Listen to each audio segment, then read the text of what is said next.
Hello all of you. And last lecture पे हमने जो डिस्कस किया था वो था relation between drift velocity and current. Okay, जो कि मोस्ट आपके पास इम्पॉर्टेंट एक टॉपिक में से एक है।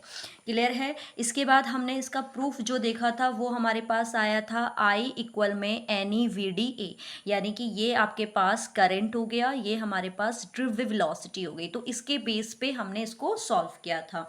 फिर इसी से रिलेटेड एक छोटा सा प्रूफ था हमारे पास, क्या कि अगर हम देखें कि relation between J and V D, J and V D का मतलब ये है कि current density and drift velocity, तो इस दोनों में रिलेशन हम इसी के बेस पे निकालेंगे कि I बराबर N E V D A होता है।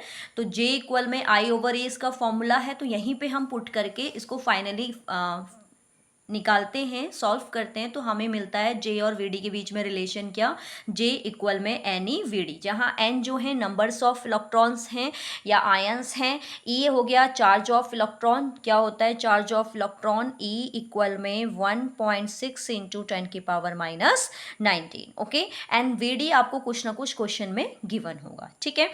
तो ये लास्ट आपका लेक्चर था।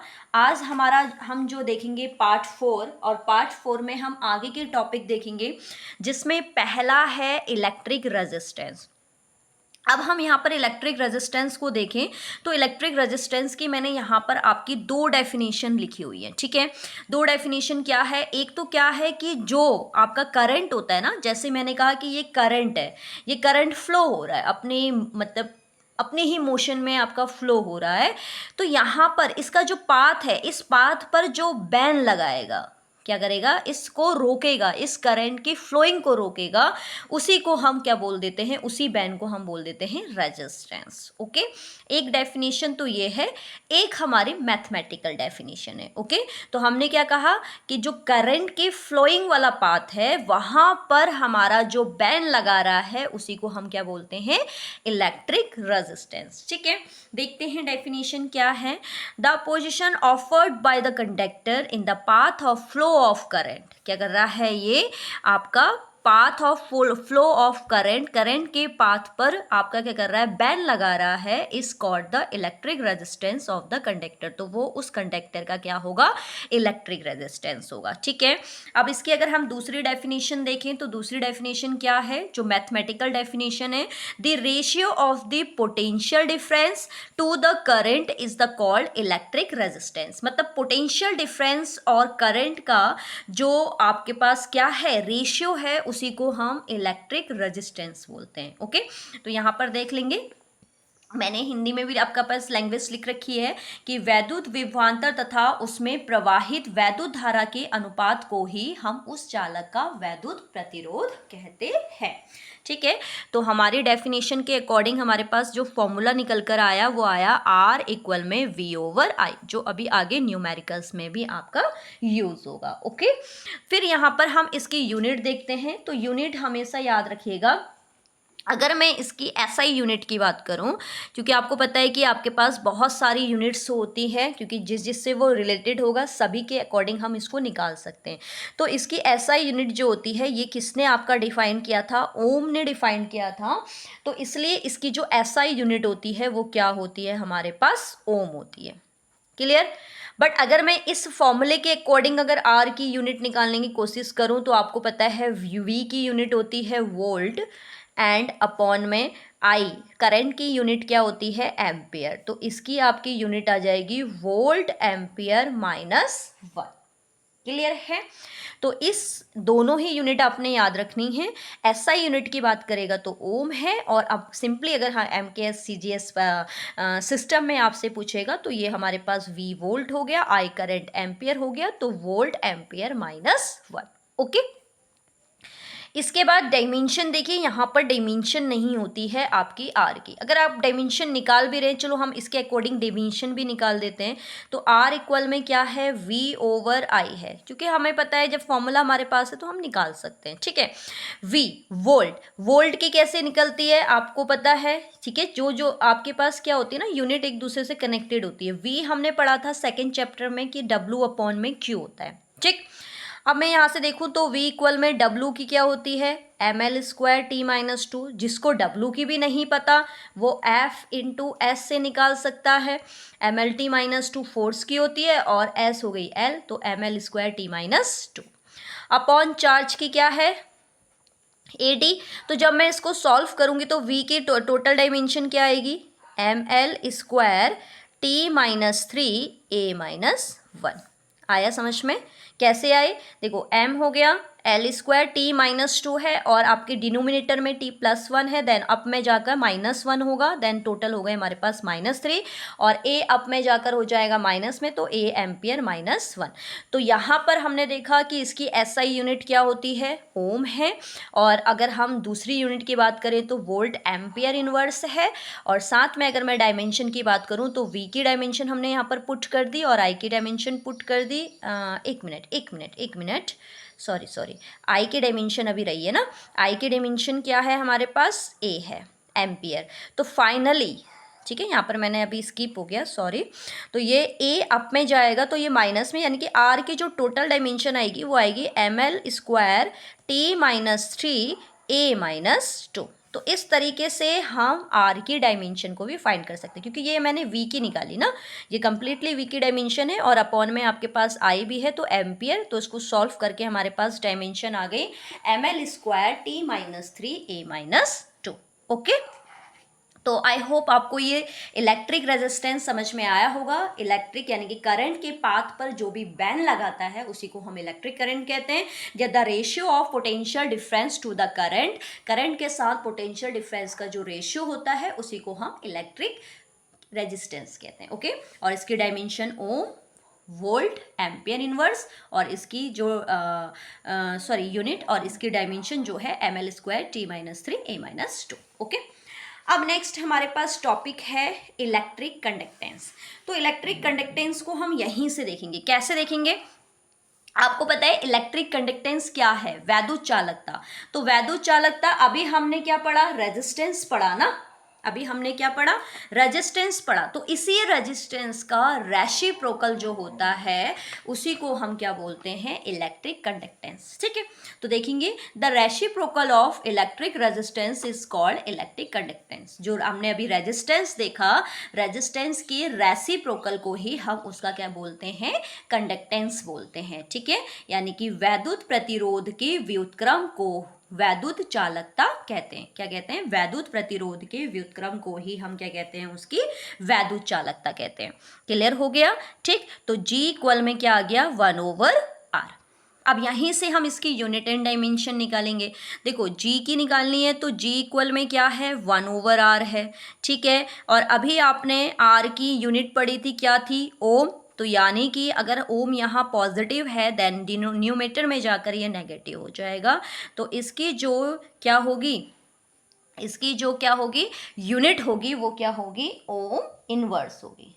क्या होगी बेटा, ओम इनवर्स होगी। ठीक है, और इसे हम क्या कहते हैं, साइमन्स करके भी होती है एक यूनिट। एक यूनिट तो ये हो गई, ठीक है, 1, एंड सेकेंड यूनिट इसकी होती है साइमन, साइमन्स। तो इससे भी आप इसको दिखाते हैं, इसको डिनोट किया जाता है एस। तो कंफ्यूज नहीं होना है, एक यूनिट ये हो गई इसकी, एक यूनिट ये हो गई, एक और हमें पता है कि कौन सी निकाल सकते हैं हम यूनिट। अभी हमने पढ़ा था कि जो आर की एक यूनिट होती है वोल्ट एम्पियर इनवर्स। तो इसको अपॉन में रख दीजिए, क्योंकि आपके पास 1 में आर है ना, तो वोल्ट एम्पियर -1। तो इसका मतलब इसकी जो यूनिट आएगी वो आएगी एक वोल्ट इनवर्स और एम्पियर, क्योंकि ये अप में जाकर ये माइनस हो जाएगा, ये प्लस। तो तीनों आपके पास यूनिट आपको याद रखनी है। सिंपली कंडक्टेंस जो होती है, चालकता, वो वैद्युत प्रतिरोध के व्युत्क्रम को कहते हैं। तो 1/R हो गया। आर की हमने 3 डायमेंशन, सॉरी 2 आपकी यूनिट पढ़ी थी। एक थी ओम, तो अप में अपॉन में रखेंगे तो ये ऊपर जाकर माइनस हो जाएगा, इसलिए ओम इनवर्स। सेकंड हमने वहाँ देखी थी वोल्ट एम्पियर इनवर्स, तो ये अप में जाएगा तो वोल्ट इनवर्स एम्पियर हो जाएगा। और इसकी याद रखना, इलेक्ट्रिक कंडक्टेंस की एक यूनिट ये भी होती है साइमन्स। ठीक है, अब डायमेंशन को फाइंड करते हैं। तो डायमेंशन भी हम इसी के बेस पे निकालेंगे, 1/R। तो अभी आपने R की डायमेंशन क्या देखी थी, ml²t-3a-2। क्या थी, ml²t-3a-2। t minus 3 a minus 2। तो आपको पता है इसको हम जब न्यूमेटर में ले जाएंगे तो m पॉजिटिव है तो ये नेगेटिव हो जाएगा, l पॉजिटिव है तो ये नेगेटिव हो जाएगा, t नेगेटिव है ये पॉजिटिव हो जाएगा, a नेगेटिव है ये पॉजिटिव हो जाएगा। तो इसका मतलब जो हमारा कंडक्टेंस है, चालकता है, उसकी डायमेंशन क्या होती है, m minus 1, l minus 2, t3 और a2, बस साइन चेंज हो जाएंगे। क्लियर है। तो यहाँ पर आपको इलेक्ट्रिक कंडक्टेंस भी आ गया होगा कि वैद्युत चालकता किसे कहते हैं। ठीक है, तो ये यूनिट हो गई इसकी और ये डायमेंशन हो गई। ठीक, एक एक वर्ड को मैं बहुत इजी वे में बता रही हूँ बेटा, आपको ये लैंग्वेज कहीं पर भी नहीं मिलेगी, इतनी ईजिली लैंग्वेज। ओके, इसके बाद है, और हाँ आपको कहीं से भी प्रॉपर, मतलब कहने का मतलब है कि आपको और नोट्स बनाने की ज़रूरत नहीं है यहाँ से, क्योंकि मैंने यहाँ पर proper definition, proper unit, proper dimension, जैसे एग्जाम पैटर्न होता है उसी पैटर्न के हिसाब से आपको यहाँ पर आंसर्स मिलेंगे। ओके, अब नेक्स्ट हमारे पास टॉपिक है ओम्स लॉ। अगर मैं ओम्स लॉ की बात करूं तो ओम ने रेजिस्टेंस को तो डिफाइन कर ही दिया था, लेकिन यहाँ पर उसने एक प्रिंसिपल भी दिया था। अब इसने ये कहा कि अगर कोई भी आपके पास कंडक्टर है और उस कंडक्टर की आप फिजिकल क्वांटिटीज को चेंज नहीं करते हो, फिजिकल क्वांटिटीज सच एज आपका क्या हो सकता है, टेम्परेचर हो सकता है, प्रेशर हो सकता है, ये फिजिकल क्वांटिटीज में काउंट होते हैं। तो हम ये कहते हैं अगर कोई कंडक्टर है, उस कंडक्टर की फिजिकल क्वांटिटीज या फिजिकल स्टेट को चेंज ना किया जाए तो उस कंडीशन में पोटेंशियल डिफरेंस जो होगा वो ऑलवेज डायरेक्टली प्रोपोर्शनल होगा किसके, करंट के। या आप ये भी बोल सकते हो कि पोटेंशियल डिफरेंस जो होगा वो फ्लोइंग करंट, इन दोनों का जो रेशियो होगा ऑलवेज एक कांस्टेंट टर्म होगी, जिसे हम अभी डिफाइन कर चुके हैं, जिसे हम बोलते हैं इलेक्ट्रिक रेजिस्टेंस। ठीक है, क्या कहा गया है, यदि किसी चालक की भौतिक अवस्था में कोई भी परिवर्तन ना किया जाए, जैसे टेम्परेचर, प्रेशर, तो उस पे जो विभवांतर होगा और बहने वाली धारा होगी उसका अनुपात सदैव नियत रहता है, कांस्टेंट रहता है, और इस कांस्टेंट को हमने क्या बोला था अभी, इलेक्ट्रिक रेजिस्टेंस। ओके, तो यहाँ से अगर मैं इसको देखूँ आगे ओम्स लॉ को, तो क्या हो जाएगा, V अपॉन आई इक्वल में कांस्टेंट कहा गया है, तो V अपॉन आई वो कांस्टेंट टर्म क्या होती है, R।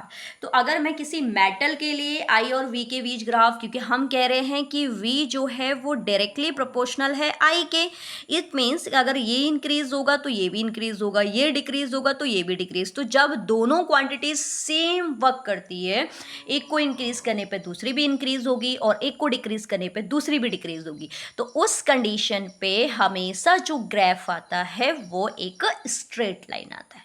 ओके, तो मैंने यहाँ पर दिखा रखा है आपको, किसके लिए यह है ये ग्राफ, मेटल के लिए। तो मेटल के लिए ग्राफ अगर हम देखें तो आई और वी के बीच में जो ग्राफ आएगा वो क्या आएगा, हमेशा एक स्ट्रेट लाइन आएगा। क्लियर है। तो यहाँ से देखो, आपको मैंने तभी कहा कि आपको कहीं से नोट्स राइट करने की ज़रूरत नहीं है। ठीक है, ओम्स लॉ ऑफ लिख के आएंगे, प्रॉपर डेफिनेशन है, डेफिनेशन के बाद ये स्टेटमेंट है, स्टेटमेंट के बाद आपने ग्राफ बनाना है, तो कंप्लीटली आपके 2 मार्क्स कंप्लीट हो जाते हैं। ओके, इसके बाद हमारे पास इसका लास्ट, इस वीडियो का लास्ट टॉपिक है स्पेसिफिक रेजिस्टेंस एंड रेजिस्टिविटी। अब स्पेसिफिक रेजिस्टेंस एंड रेजिस्टिविटी को हम इस तरीके से भी बोल सकते हैं, देखो इसकी 2 डेफिनेशन हम यहाँ पर फॉलो करते हैं।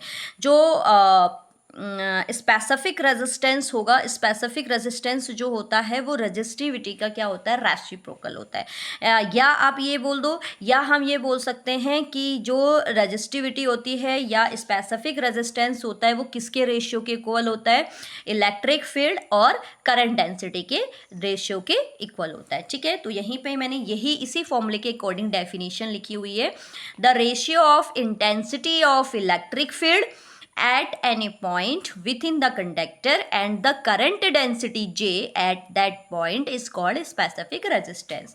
यानी कि the ratio of electric intensity of electric field and current density, तो इन दोनों का जो रेशियो होता है वही रेशियो हमारा क्या कहलाता है, स्पेसिफिक रेजिस्टेंस या रेजिस्टिविटी। ओके, अब इसी के बेस पे हम यहाँ पर इसको थोड़ा सा सॉल्व करने की कोशिश करेंगे। हमने क्या फॉर्मूला पढ़ा, रो इक्वल में है ई ओवर जे, तो हम इससे एक और फॉर्मूला फाइंड करेंगे, क्योंकि हमने पढ़ रखे हैं चैप्टर 2 पे और चैप्टर 3 पे भी पढ़ा है जे। तो यहाँ पर हमने पढ़ा था कि ई और वी के बीच में एक रिलेशन होता है, E equal V over L, and J current density को हमने पढ़ा था, करंट और एरियल सेक्शन का जो रेशियो होता है उसको हम करंट डेंसिटी। तो इन दोनों वैल्यू को जब मैं इस फॉर्मूले में पुट करूंगी तो मुझे एक नया फॉर्मूला और मिल जाएगा। ये हो जाएगा ई की जगह पे आ जाएगा वी ओवर एल, देन जे की इक्वल में आ जाएगा आई ओवर ए। देन जब हम 4 स्टेप्स को सॉल्व करेंगे तो ये आ जाएगा V into A over I into L. Clear है। फिर अभी आपको पता है कि आपने अभी रेजिस्टेंस को पढ़ा था, आर बराबर होता है वी ओवर आई, तो मैं इस वी ओवर आई की जगह पे क्या रख सकती हूँ, आर, तो R into A over L. तो यहाँ से मुझे एक फॉर्मूला और मिल गया, इस बात का ध्यान रखेंगे। तो रो का जब आपको इलेक्ट्रिक करंट और डेंसिटी डायरेक्टली दी होगी तो आप न्यूमेरिकल्स में इस फॉर्मूले को अप्लाई करेंगे, बट अब आपको जब आर, ए और एल की वैल्यू दी होगी तो उस कंडीशन पे आप इस फॉर्मूले को अप्लाई करेंगे। ठीक है, अब इसकी यूनिट एंड डायमेंशन हम फाइंड करते हैं। तो यूनिट हम इसी के फॉर्मूले से निकाल लेते हैं क्योंकि ये इजी पड़ेगा हमें।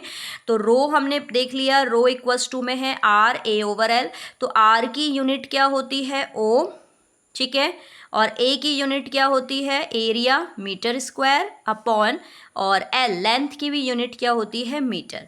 तो यहाँ से अगर मैं रो की देखो 1 मीटर से 1 मीटर कैंसिल हो गया, तो फाइनली रो की जो यूनिट आती है वो आती है ओ मीटर इनवर्स। सॉरी, इनवर्स नहीं आएगा, ओनली मीटर आएगा क्योंकि पॉजिटिव पावर है। तो हमें यहाँ से इसकी यूनिट मिल गई, क्या होती है यूनिट क्या होती है, ओ मीटर। ठीक है, क्लियर है ना। तो आर की रख दी हमने ohm, metre square and metre, 1 metre से 1 मीटर कैंसिल, तो फाइनली आपके पास आ जाएगा ओम मीटर। इसके बाद अगर मैं इसके डायमेंशन की बात करूं, ठीक है,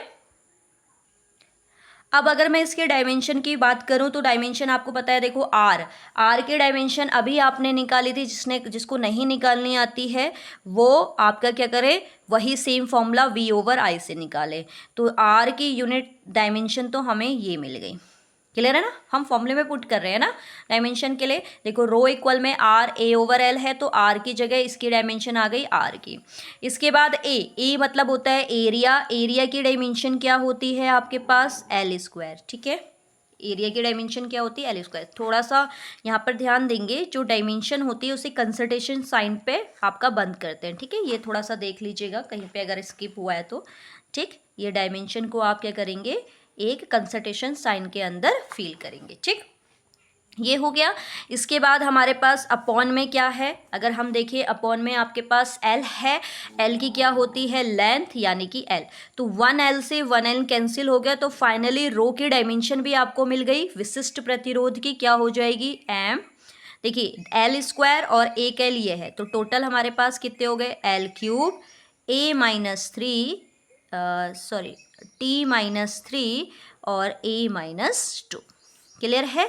तो देखिए डायमेंशन और यूनिट वाला जो है ना, ये आपके पास कहाँ आता है, ये हम फर्स्ट ईयर में पढ़ते हैं, 11th क्लास में पढ़ते हैं, बट यहाँ पर हमें छोटी छोटी चीज़ें मैं फिर भी आपको डिफाइन करा रही हूँ कि कैसे आप निकाल सकते हैं। तो रो को हमने कैसे निकाला, रो के फॉर्मूले में हमने सबके डायमेंशन को पुट कर दिया। आर हमने अभी देखा था, इसकी डायमेंशन क्या होती है, ए हो गया एरिया जिसका एल स्क्वायर होता है, और एल होगी लेंथ यानी कि मीटर। ठीक है, तो 1 मीटर से 1 मीटर कैंसिल आउट हो गया, तो फाइनली जो रो की डायमेंशन आई वो I am L cube T-3 A-2। ठीक है ना।